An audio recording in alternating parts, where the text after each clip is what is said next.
So, to start with, I'd like to give a few thank yous.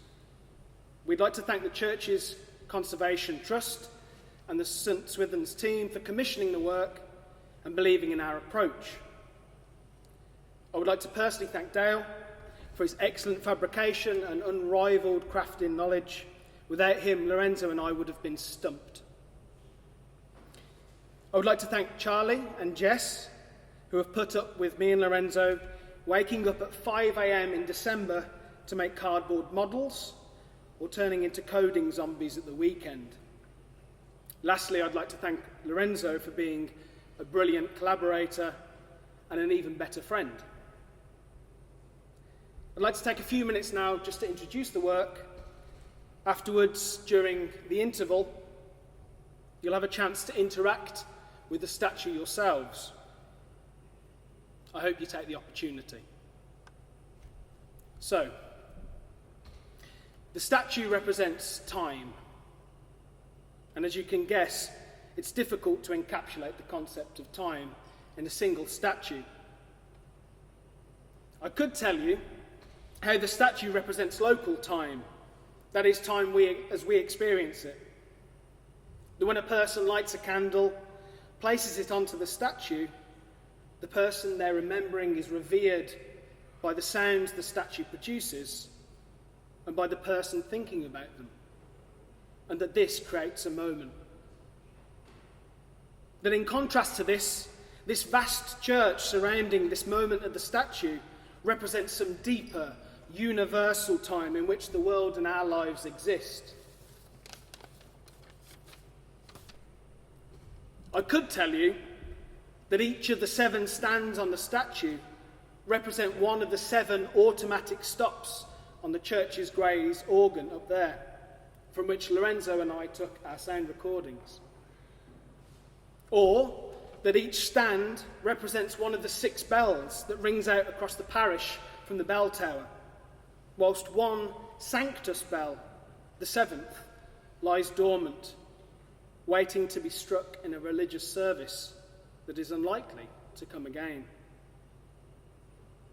I could also suggest that the statue as a votive candle stand uses religious iconography, and that by pairing it with sound, it suggests the change in the use of this church, how religion and the lighting of candles has given way to new forms of connection, in lighting rigs, in performance, and in wonderful music.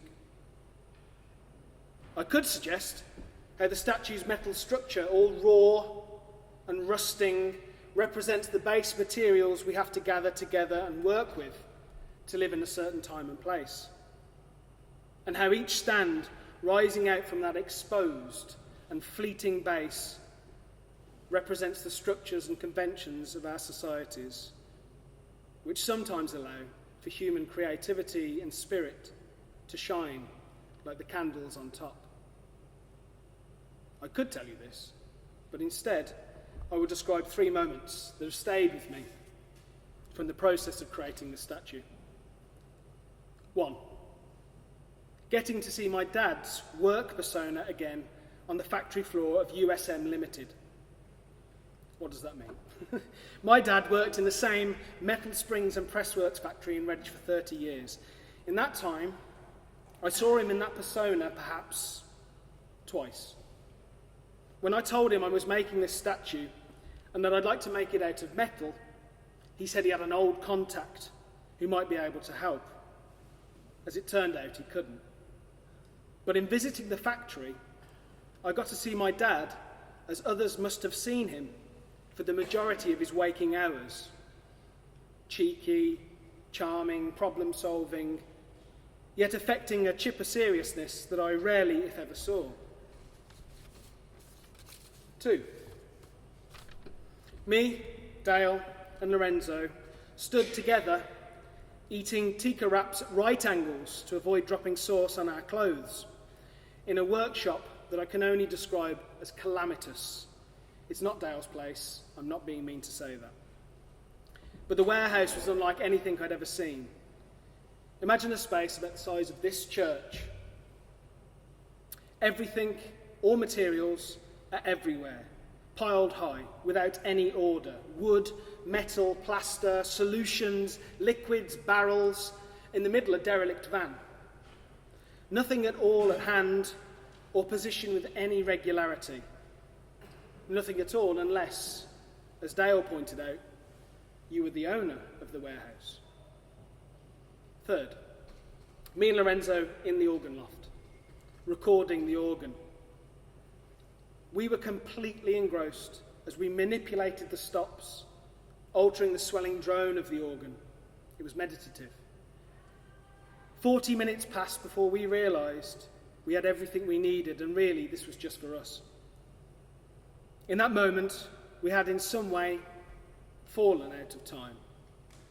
In some way, in the same way that these three memories have become unclipped from the progression of the arrow of time and now float about in my thoughts.